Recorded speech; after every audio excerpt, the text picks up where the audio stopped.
C'est un des points essentiels de la qualité d'un crément.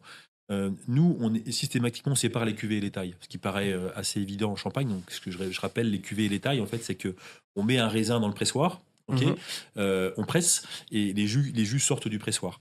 Et en fait, les premiers jus, ce sont les jus qui sont les plus loin de la peau et du pépin. Ce qui est assez logique. On met Bien la grappe dans sûr. le pressoir, on presse un petit peu, ça casse la peau et le jus naturellement s'écoule grâce justement aux grappes, comme c'est vendangé manuellement.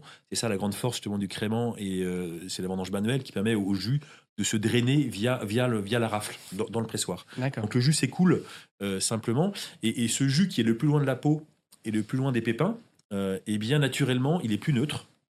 En revanche, il est plus acide, il est plus élégant. D'accord. Qu'est-ce que Et tu appelles neutre, neutre, c'est-à-dire neutre aromatiquement, D'accord, OK. neutre en bouche. C'est-à-dire que quand tu goûtes, par exemple, un mou qui sort du pressoir, et tu goûtes ce qu'on appelle les tailles, donc au contraire, à la fin du pressoir, quand on va presser un peu plus fort pour aller chercher justement Mmh. ce jus collé à la peau et collé au pépin. Mais quand tu goûtes ça, tu verras, c'est plus sucré, c'est plus aromatique, c'est plus puissant en bouche. En revanche, c'est plus lourd, c'est moins net et il y a moins d'acidité. Et un D'accord. écart assez important en termes de pH, hein, et d'acidité entre les cuvées et les tailles.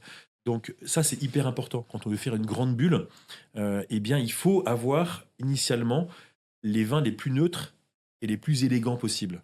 D'accord. Et après, c'est l'art de l'assemblage. C'est là où on va ensuite composer avec ces vins très neutres. On va aller chercher la diversité par les différents cépages.